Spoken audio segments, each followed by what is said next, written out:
So our first act of the evening is a international health and safety expert. This person has been traveling all around the UK, making sure that everywhere is safe for the use of knife and cutlery.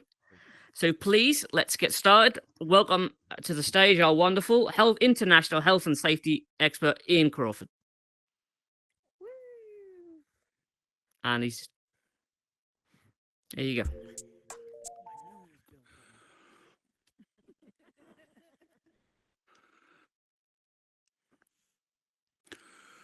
Good evening, ladies and gentlemen. My name is Ian Crawford. This is not a holographic image. It's actually me talking to you live from here at Churchill's. Hope you've had a great day. Hope you're having a great day.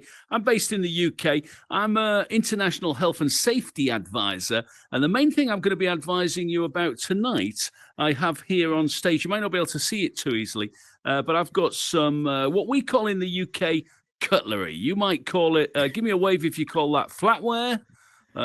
Give me a wave, or maybe silverware, or maybe table, what else? Tableware. Yeah. So we've got the fork, we've got the knife, and we've got the spoon. And also put up both your hands if you've used a fork, knife, or spoon in the last 24 hours. In the last 24 hours. Oh yeah, we've just got one person at the back there who hasn't used cutlery. We tend to find with younger people, they're not using the knife, fork, and spoon so much. They're going into the fast food restaurants, ordering pizza, ordering burgers, and they're not using cutlery. And if they do use cutlery, often the establishment will give them plastic cutlery, yeah? Now, if that ever happens to you, my friends, please remember this. I want you to walk up to that counter. I want you to look the service person or manager in the eye and tell them plastic is drastic. Keep it real with steel. Now, is anybody making notes? I can slow down if you want. Now, I say think once, think twice, think fork, spoon, and knife. You've probably seen the poster. That's one of mine. Take good forking care with your cutlery. That's also one of mine. Currently running as a pilot phase poster campaign in motorway service station toilets. Now, when I say motorway service station, I guess really we're talking interstate service station toilets. Currently, we've got that pilot phase poster campaign in the northbound toilets. If it goes well, we'll go in southbound. Okay. A fork in the hand is less painful than two in the bush. That's one we've been asked to rewrite. Yeah, that's one we've been asked to rewrite. Now I've seen one or two of you guys looking around thinking, hang on, what's happening? Yeah. Let me reassure you, every single one of you will be getting a certificate of attendance. You can count that towards your CPD, your staff development, or if you're out of work, pop it on your CV. Okay.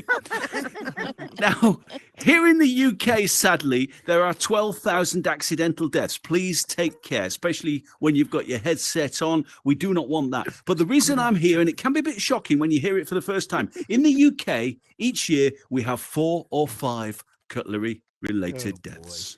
And yes, wow. That's right. And I know what you're thinking, madam. Is it 4 or is it 5? The truth is, we had one happen right on the gong of New Year's Eve, and we're not sure whether to count it as last year or this year. Yeah. Now, New Year's Eve, in fairness, is a dangerous time for cutlery, to be honest, because you've got those champagne corks, you've got the olive forks. We've got accidents literally going through the ceiling. Now, we're just going to, well, that's a thing I know. In the UK, what do we have? On our beds, we have duvets, thick blankets. What do you call those? Soothers, or what do you call those? Comforters. Bed comforters, that's it. Yeah, bedspreads, comforters. Well, what about this? Each year in the UK, we have 12 suffocations in bed on average. Please take care. Last year, one of those suffocations was a numerically dyslexic comforter or duvet buyer. Yeah, he thought he'd bought himself a 13.5 tog. They found him crushed under the weight of a 53.1. All I am saying is before you go to bed tonight, now it's kind of hot in Texas, it's kind of hot in New York, yeah, it's kind of hot in Tampa too. But before you go to bed tonight, please do check the label on your comforter or duvet. In fact, before you go under, don't make a blunder, check the label while you're still able. Yes. Think safe, be safe. We're just going to do the basics tonight, folks. Can you see that fork just about? Yeah? Can you see that fork? Yeah, this is good. We're just going to do the basics. This is the introductory session. If you want to do the advanced workshop, I'm organizing a 3-day residential. Okay? Here we go. Here we go. Yeah, now, we'll just start with the basics. Don't be a clown.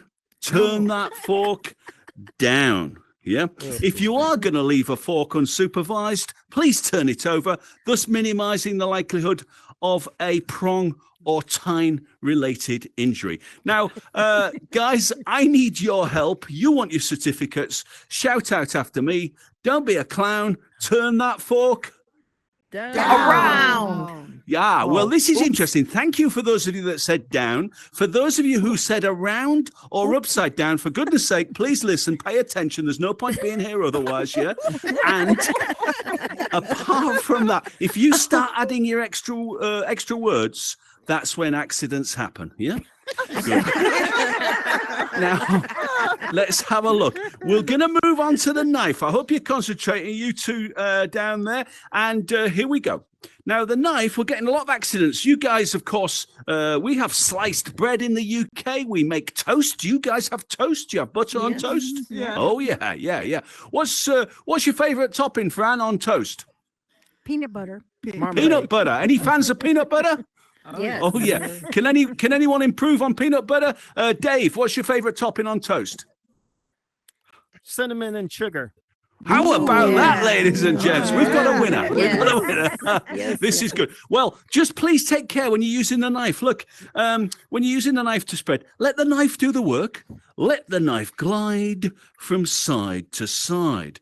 I don't know if you can see there, but I've got my fingers in the air there, not only acting as a natural balance and counterweight to the steel alloy knife, but also warning anyone around me that the knife is in operation. Don't be a nutter. Don't be a nutter. Use a knife to spread. Butter. Your butter. Butter. Thank you very much. And I noticed a little bit of reluctance at the back there, but Harrison, please be reassured. It will also work with non-dairy and olive-based spreads. Thank you. And I just wanted to remind you about the spoon. Please remember, only a fool breaks the one spoon rule. Can anybody think of a situation where you need to use more than one spoon at a time? Serenity, can you think of a situation? Correct. There isn't any situation where you need more than one spoon. Let's give Serenity a round of applause for helping us there. Thank you. Oh, yeah. Now, this is the part of the show that presentation. This is just in case you've just come in and you guys are thinking, what the heck's going on? This is a knife, fork, spoon, health and safety workshop presentation. Yeah. And let me but this is the interactive part of the show. Wherever I go in the world, and believe you me, I travel around the world. I travel the jungles of Borneo. I go to the top of Eiffel Tower. I've even been to Birmingham in England, ladies and gents, spreading the word of how to use cutlery safely. Verifying. And hello, my friend. Has someone got a question? No.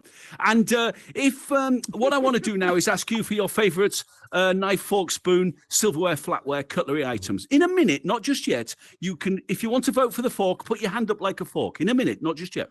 If you want to vote for the knife, put your hand in front of you with a finger pointing out for the knife. If you want to vote for the spoon, put your hand in front of you and shape it like a spoon. Yeah, this is your chance. You just got some practicing going on over there, Puzzler. Do not blame you, my friend. Do not blame you. Now, but please, ladies and gents, now look at the back there. We've got Georgie Girl and Chuckley. Please do not look at each other. Do not influence each other. It's your chance to think for yourself, Georgie. Yeah, here we go. Just for once. Here we go. So it's easy. It's going to be fork, knife, or spoon after 3. Let's have your votes. 1, 2, 3. Let's have your votes. We've got a fork over there. We've got a couple of knives. We've got some spoons. Lolly D's just come in voting for there. A teaspoon, I think. We do not officially recognise the kitchen whisk or the spork, I'm afraid. But thank you for that. And hands down, ladies and gents. Now, the results are just being added up officially, and I've got some bad news. In third place, ladies and gents, don't feel too bad. It's the knife. Okay. In second place, it was close tonight.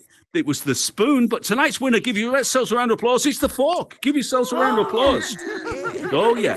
Now, Cher's looking pretty chuffed with herself and one or two others. But I've got some bad news for you. I'm afraid you've fallen into my trap. I hope I haven't embarrassed you, but to be honest, you've embarrassed yourselves. Yeah. The fact is that when it comes to knife, fork, and spoon safety, you cannot afford to have favourites. See what I've done? See what you've done? Yeah. Take a tip from me. Treat your cutlery like I treat my lady friends. Give them all equal respect. Maybe take them out individually at the weekend, and every now and then, give them a good polish.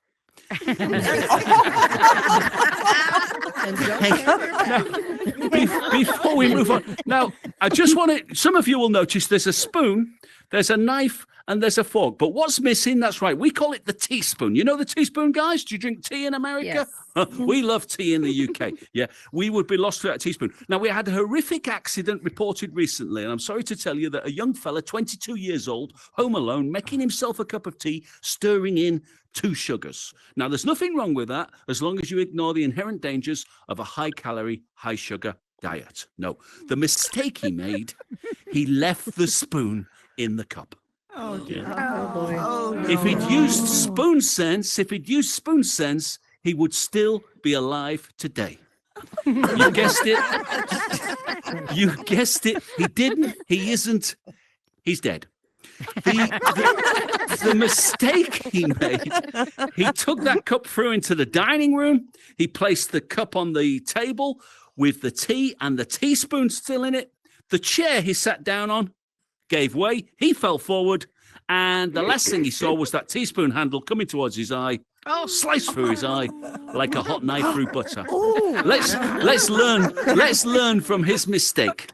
As I said to his mother, who found him sadly there, lifeless on the dining room carpet, as I said to his mother, if it's any consolation, he probably wouldn't have felt a thing. Obviously, there may have been an initial stabbing sensation, but ladies and gents, what I sense amongst you now is some of you are a bit nervous, and I do not want you to leave here nervous when you are using the knife, fork, and the spoon. I want you to leave here as cautious yet confident cutlery users. And therefore, before I go, I've got some good news. I am going to teach you spoon sense, but I need you to sit up straight, and I need you to help me by playing along. Here we go. I need you to hold out your right hand and imagine you've got a teaspoon in your right hand. Now, even if you're left-handed, use your right hand. Just make an effort for once. Here we go. Right, we're going to do a practice stir. Clockwise stir. Stir around clockwise and lock at the top. Lock at the top. There we go. That's not bad. Chuckley, you need to stop. You're splashing a lot of hot water there, my friend. Now, here we go. We're going to, now together, follow me. Now, this is, so imagine you've got a cup of tea. This is spoon sense. Here we go. Stir once. Follow me. Yeah. Stir twice. That's good. Now, this is, it gets complicated, but this is the important bit. It's, leave the spoon. So your hand opens up and leaves the spoon. Open up your hand. Now, bring your other hand across. I told you it would get complicated. We do a shake like this, hands across. Move on. Come on, folks. Move on. And then the arms go all the way in the air, all the way in the air. Spoon sense. Good. Give yourselves a round of applause. Fantastic. Now, ladies and gents, my name's Ian Crawford. I'm based in the UK, and I can't help thinking that together we have made Churchill's and wherever you live that little bit safer. Yeah. Who is it? Who lives down in Tampa? Who lives down in Tampa? Yeah. Who's our friend down Tampa? To Florida. Anybody? Oh, not Tampa, but Florida. I'm in Florida. You're in Florida. DD, is it? Yeah, my Yes. friend. Now, they say it's quite a dangerous place. Am I right, Florida? Because what have you got out there? You've got the heat. You've got the alligators. The alligators. But if you ever get attacked by an alligator, you know what you need? Make sure you always carry a fork in your back pocket. Yeah, that is the answer, folks. The fork is safe. I can't tell. Well, stay safe in Florida. Stay safe wherever you are in the world. But most of all, we've made you a little bit safer. But I need you to spread the word and share the knife, fork, and spoon safety message. So please do spread the word. If you get home late tonight, please don't wake your family up, but perhaps try and catch them in the morning before they have breakfast. My name's Ian Crawford. I've made the world a safer place. Whatever you do, stay safe. Thank you.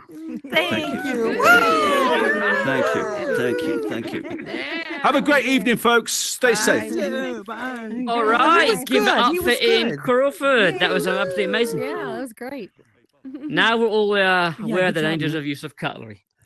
All right, let's introduce our next comic. Don't Our run next into it. comic has got his own dry bar special. You may have seen him in the Soapstone quite a lot. Please welcome our next comic, Bob Smiley. Hey, how's it going, everybody?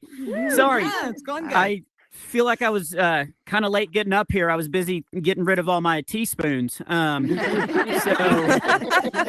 yeah, that kind of rocked me. But yes, thank you for coming out. I am, just like you said, I'm a comedian. I wasn't always a comedian. I actually was a stay-at-home dad for a little while, but then we had kids. And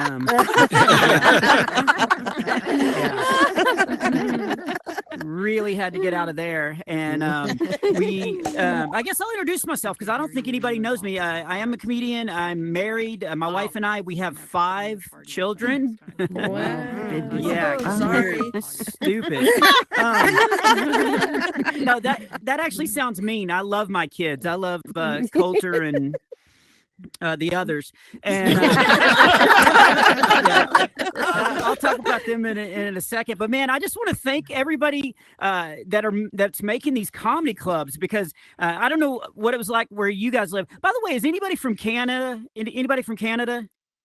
They said somebody was from Canada here. Okay, it doesn't matter, but I live in Texas, and I was just in Canada, and crossing the border was tough. Yeah, there's another Texas person. Like, oh, so this will probably mean something to you. When I was crossing the border, tell me if this isn't 2 different questions. Hello, do you have any guns? Or hello, do you have any guns with you? Yeah. That is 2 different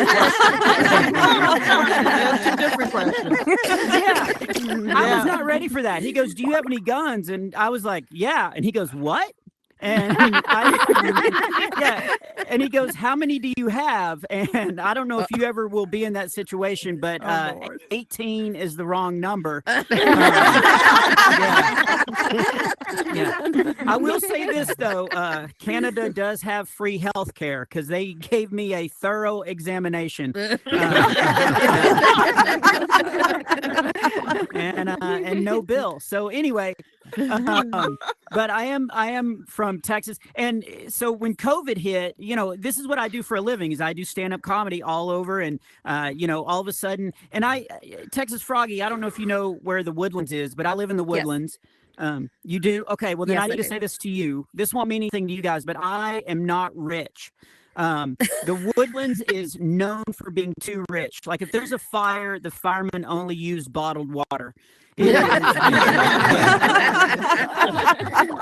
is way too rich. I don't know how I even got a house in the Woodlands. Either God blessed us with that house, or the elderly person I bought it from thought I was her grandson. I really think it was God, though, because all I said to her was, I really want this house, Nana. So, yeah, and again, and this is all true. Like, I have 5 kids to support, and so when COVID hit, all my shows canceled. There were good things about being there. I didn't know any of my neighbors, and so I got to know my neighbors. The only thing my next door neighbor had ever said to me before the quarantine was, "Why are you in our pool?" And,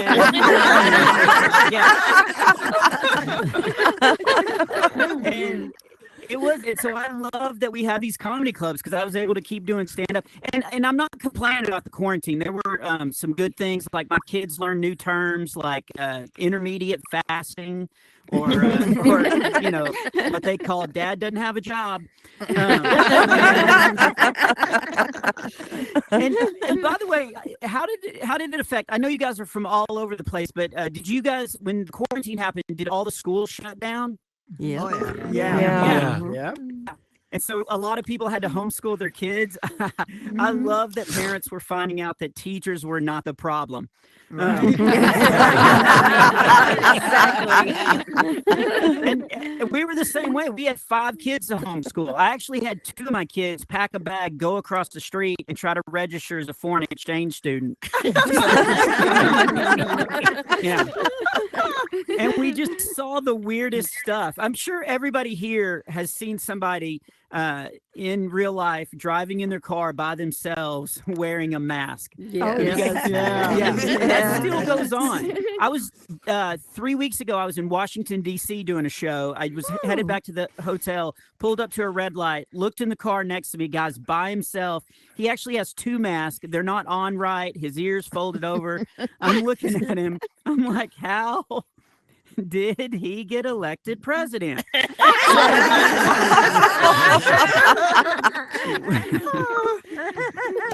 we still okay? Okay, good.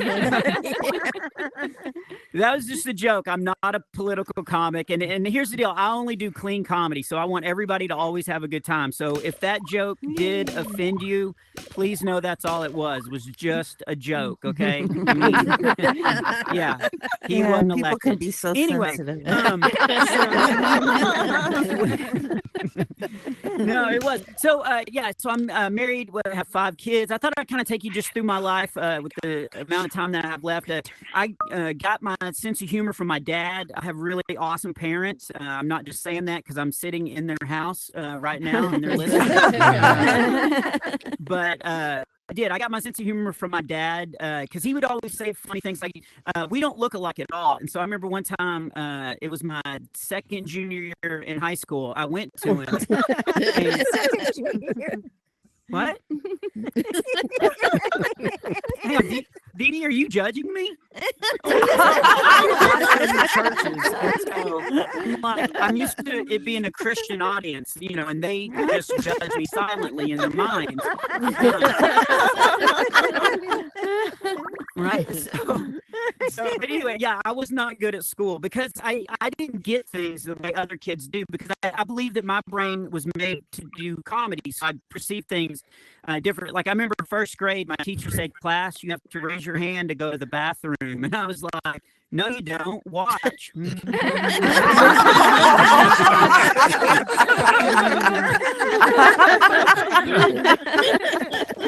Yeah. So I didn't date much. I don't know why I told you all that. But actually, I did okay dating wise, which was crazy because in real life, I'm a goofy looking guy. Like, first of all, in high school, I weighed 118 pounds. I looked like I went to a blood bank and forgot to say when. Yeah. I'm like the only guy in high school that could use chapstick as deodorant. Yeah. And not only that, again, in real life, my ears are really big. I have really big ears. And of course, you know, I heard all the ear jokes growing up. Well, of course, I heard them. I would hear all these jokes, you know, Bob doesn't need an alarm clock. He can hear the sun come up. Or, yeah, I know. Or during a windstorm, I bet your head spins around like a weather vane. You know, like yeah, my dad was brutal. No, I actually got my sense of humor from my dad. Oh, that's what I was talking about. So I went to him. It doesn't even matter. I don't know why I said my second junior year, but I went to him and I was like, I don't look like you at all. Was I adopted? And he goes, yes, but they brought you back.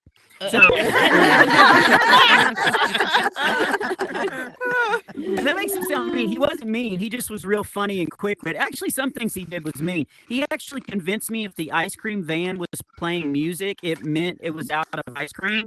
Yeah, that's pretty. And I'm a Christian, and I grew up in a Christian home, and so every night, this was prep that he pulled on me that I didn't get, but every night my dad would have me take communion, and I thought it was because I was a strong Christian kid, and then like 6 months into it, my brother was like, "Dude, he's just giving you NyQuil." So, so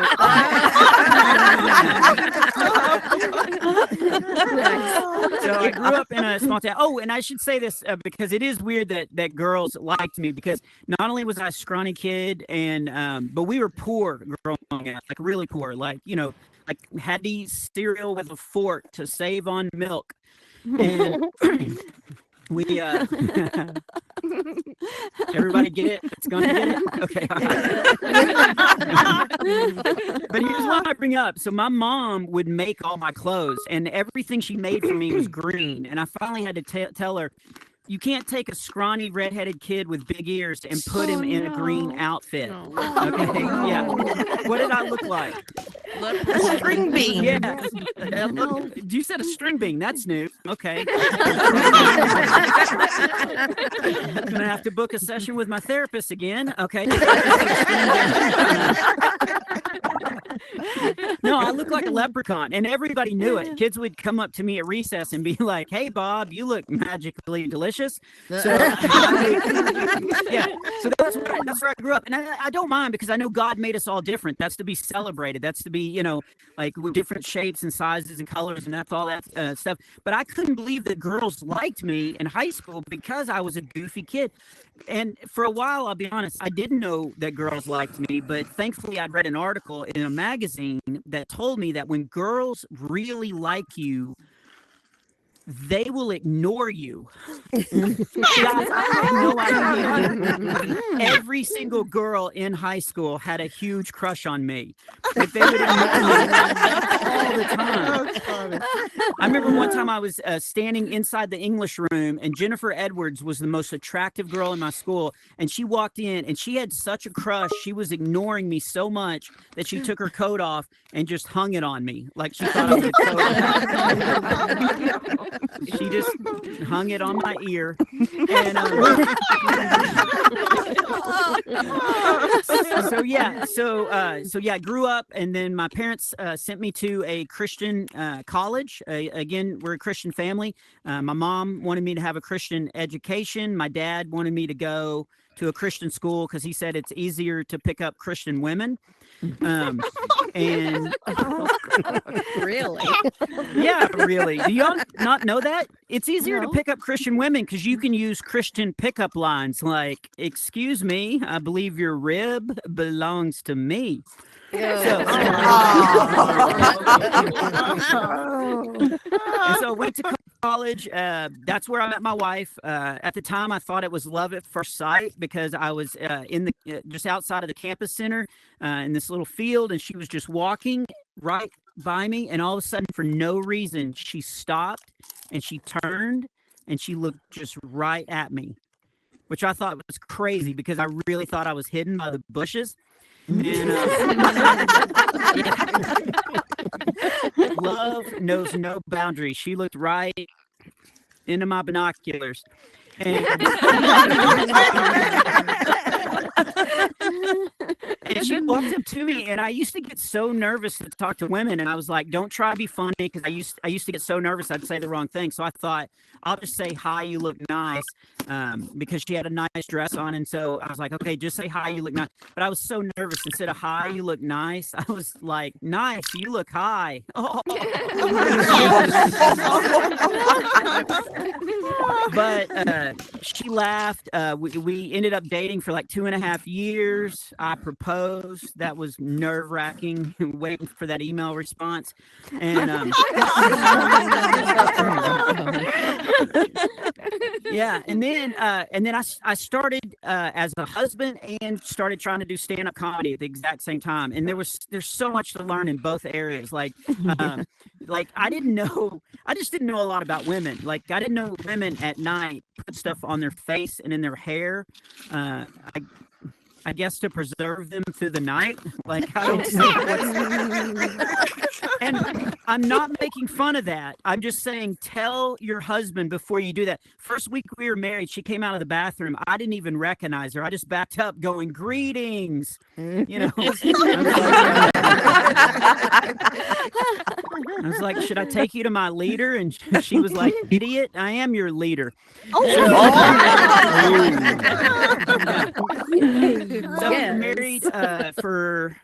we were married for about 2.5 years, and then we had our first son, which, you know, again, I know it's a comedy show, but I love to just spread encouragement and joy. And man, I just think, you know, life is full of blessings.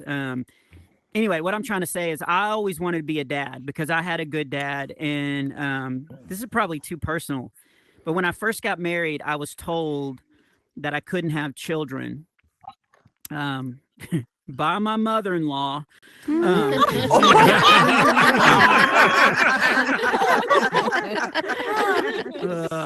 She thought she was in charge because we were living with her. And She was. and so with our first son, we had in the hospital. Oh, that didn't go as well as I'd hoped either because we had to meet the doctor 2 weeks before, and he was trying to give us good advice, but I'm a comedian, so if I think of something funny, I say it. And he was like, I know you're new parents. If the baby's crying, it's because of 3 things. 1, he's hungry. 2, he's tired. Or 3, he has a dirty diaper. And I was like, wait a minute, shouldn't dirty diaper be number 2? Thank you. Thank you for finding that funny. He didn't laugh at all. He just turned to my wife and gave her a pamphlet on single parenting. Yeah, and so we had the first one, and that was also, I did not know. I should do more research before I do stuff, but I didn't know what babies look like when they're first born. I thought they were pink and cuddly like you see on TV. They're goopy when they're born. It threw me. I'm on the video going, okay, here it comes. It's a grub worm. Oh my goodness.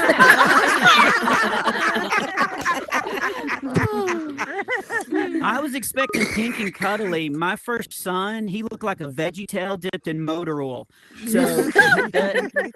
So we had that first one in the hospital. We had the second one in the hospital. We moved from Nashville back to Texas because I could pretty much anywhere, you know, I could live anywhere I wanted to as long as I had a good airport. And so the third child, we did something different. I don't know if it's popular where you guys are from. In Texas, Froggy, I'm interested to know if you've heard of this, but in the Woodlands, I'd read an article that it was better to have the baby underwater.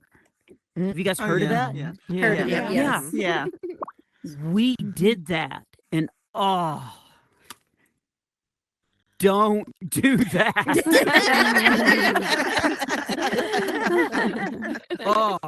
Turns out not everyone at that YMCA had read the same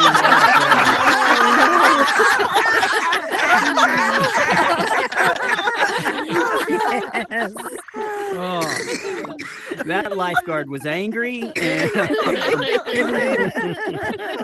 the doctor couldn't concentrate. He kept going, push. What? We'll swim around. So, but he was born healthy. We named my third one Xander. I kind of wanted to name him Bob after me. You know, plus, come on, the way he was born.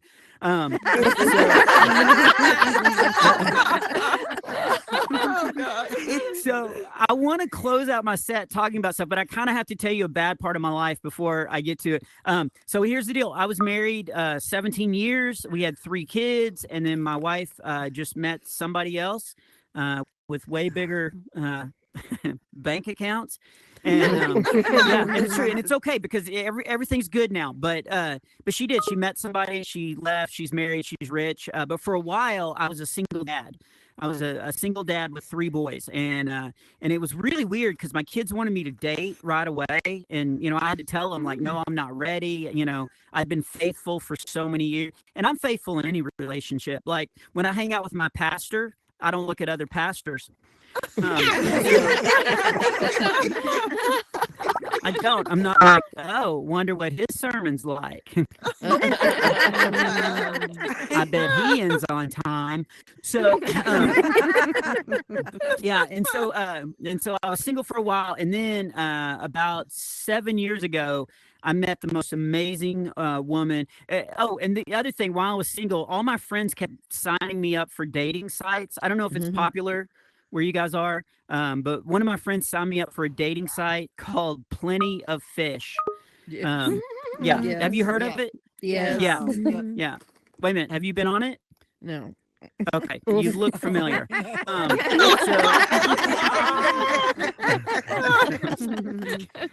But since you know about, because I don't want people to think I make up my stories and stuff, but will you back me up? It's called Plenty of Fish, and there are plenty of fish on there, but they're all bottom feeders. Never been. Right? It blew my mind. And here's the thing. People actually do put fake photos on dating sites. I thought that was a joke in TV and movies. Why? You're going to meet. Like, don't make me think, oh, I'm about to meet Anne Hathaway. And I show up and I'm like, oh, that's Anne passed away.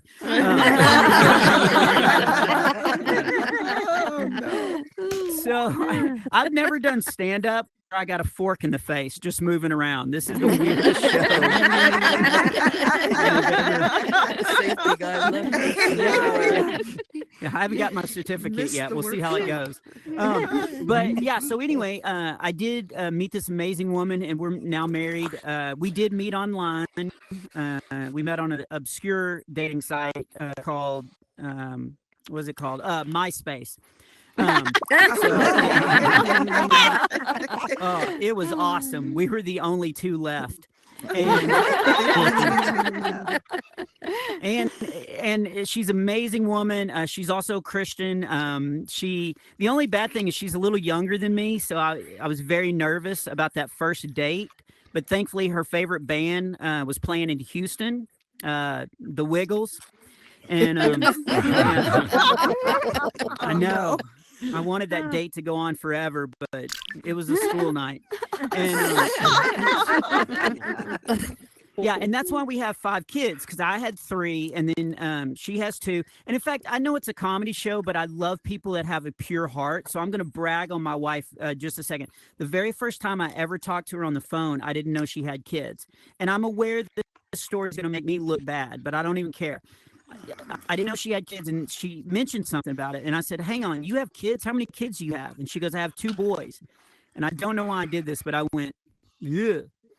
And it's so bad. And it gets worse. And she goes, what do you mean, yeah? And I said, oh, I shouldn't have said that, but I never thought about it. But I don't know if I want more kids, which is a horrible thing to say. This is what she said to me, and this isn't a joke or anything. This is just, I think we need to love on people constantly. And this is what she said. She said, you know what? No matter what happens to you and I hope you get the mentality that 2 more kids is 2 more opportunities to love and to be loved. And it's 2 more opportunities to allow children to see what a heavenly father's love looks like through an earthly father, which I thought was so beautiful. And then she was like, how many kids do you have? And I said 3. And we got disconnected really quick. But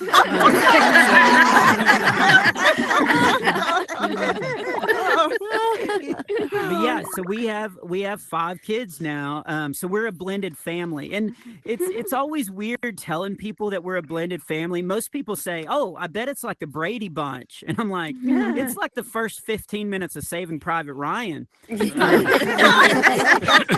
Right? Anybody here a blended family? Anybody? A couple of you guys? Yeah, it is. And it's good now because we're like 6 years into it. But at first, our kids were so different. And so, blending that, like, again, I grew up in Texas. We grew up poor. So we would hunt all the time. That was just part of our life. We would hunt. My dad would take me duck hunting. I hope that doesn't offend anybody, but that's just some beautiful time out in nature, the sun coming up. My dad and I'd be hiding under the slide by the swing set. And, I'd be tearing off the breadcrumbs. Little ducks would come walking out. Boom, that's a joke. But we hunt all the time.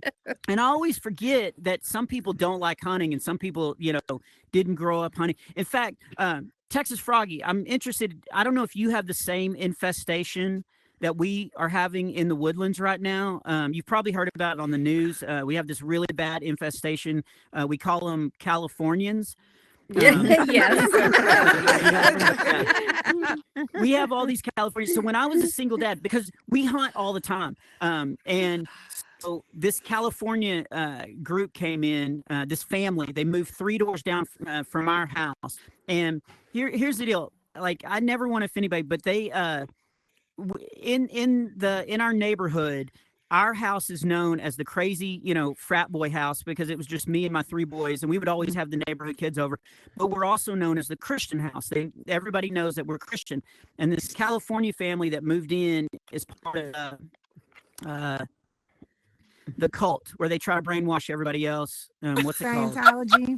Not Scientology, it's worse. Oh, vegan. They're vegan.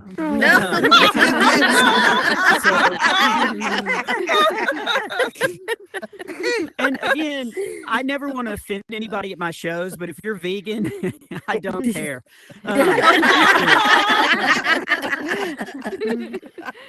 I used to worry about offending vegans, and then one day it hit me. Why am I worried? They're not going to attack me. I'm made out of meat. So, but I remember, like, we hunt all the time, and so that's what we eat, and that's the difference between my 3 boys and my 2 bonus kids is how we eat. But I'll finish the California story. The mom came over one day. I hadn't even met her, but her son had dinner at our house the night before. And I forget that not everybody hunts and eats everything that they, get. And so she knocked on the door and I opened it. She said, "Did you feed my son yesterday?" And I was like, "Yeah, he's a really nice boy." And she goes, "Did you feed him squirrel?" Well, And yeah, I didn't know what to say. I was like, "Ma'am, we call it chicken of the tree." And so that was a big difference in blending our family because my wife likes the finer things in life. In fact, the first 3 months we were married, I thought she gave monthly to a German orphanage because I did not know what Nordstrom's was. So she's used to making like these gourmet meals, and then my kids are used to eating. So here's an example. The first meal that I ever made for our entire blended family, I made chicken legs, I made drumsticks, and I made like 50 of them because my kids will eat a ton. And I set a huge tray down in the kitchen table, and my kids were ready, and my oldest bonus kid goes, "What is that?" And I was like, "That's a chicken leg." And he goes, "I've never heard this term before," but he goes, "Is that meat on the bone?" I've never heard that before. I was like, "I guess it's meat on the bone." He goes, "We don't eat meat on the bone." I looked at my 3 boys. They had a drumstick in each hand. I was like, well, you better start because once the prayer's over, your option's going to be bone. So that was a little different, like the eating thing. And then my wife raised her 2 boys with, what's it called? Emotions and feelings. And I'm not saying that's wrong. And I'm not saying that my boys and I don't have emotions and feelings. We do. Okay. My 3 boys and I, we have cried together. Okay. I mean, we're Dallas Cowboy fans. So, we have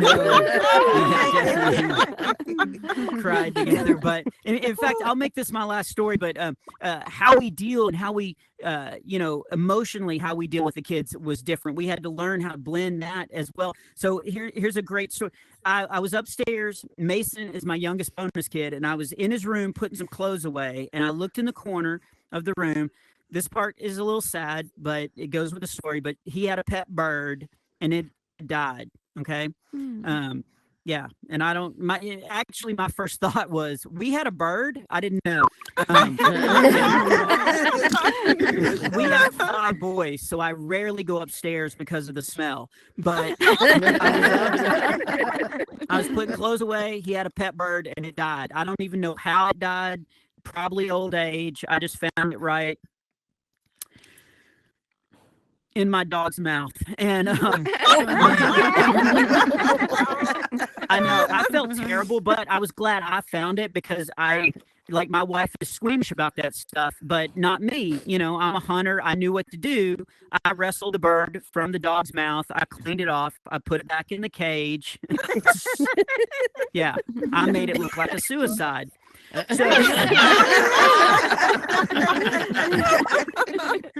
Oh, you should have read the note. It was awesome. I'm in an emotional cage of despair. I'm no longer flying high. I'm a cheap version of myself. The note was awesome. Yeah, no, that part's not true. I leave all my possessions to Mickey the dog, who never harmed me. No, here's the deal.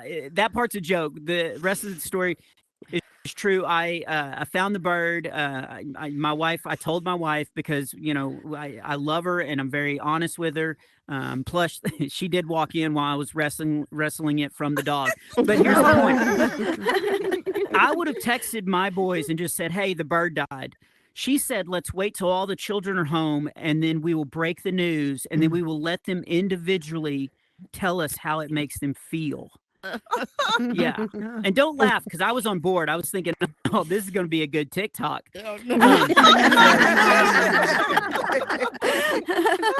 And before I end, I'm gonna finish the story. But before I end, I know you guys are all over. But my name is Bob Smiley, and I'm on Instagram and Facebook. So I know it's pathetic to ask if you follow me on the social media platforms. But before I put the headset on and started this, I got a text from a family member. Going, haha, you're supposed to be the famous one in the family, and I just got more followers on Instagram. You know, it was so annoying. I was like, big deal, Grandma. So if you're on Instagram or Facebook, yeah, follow me. Oh, and if you are a sinner, I am on TikTok. Anyway, to finish the story out, I was going to text my boys and say, hey, don't make jokes or some bad news coming because this is an opportunity to love on each other. But I totally forgot. I write these children's books through Focus on the Family, and I was busy writing this chapter of this book, and all of a sudden I looked up and it was after 3, and I realized the kids were home, and I hadn't warned my kids not to make jokes. So I ran into the living room, and all 5 boys are sitting there, and my wife breaks the news that the pet bird had passed away, which, by the way, I was the first one to laugh because I didn't know that she named that bird the Godfeather. But she goes, our pet bird, the Godfeather, has passed away. How does it make you feel? And I look at my 3 boys like, please be encouraging. Please don't say anything. My oldest, who's most like me, was like, we had a bird. And yeah, not a good start. My middle one immediately blurted out, cool, now we can play badminton. And I looked at my youngest biological son, Xander, and I was like, please redeem the Smiley name. And he goes, looks like we're having meat on the bone tonight. Yeah, it did not end well. My wife was so mad. She, well, she gave me the bird. So that's my time. Thank you guys so much for letting me be a part of this special. I hope you guys had a great time. God bless. Thank you.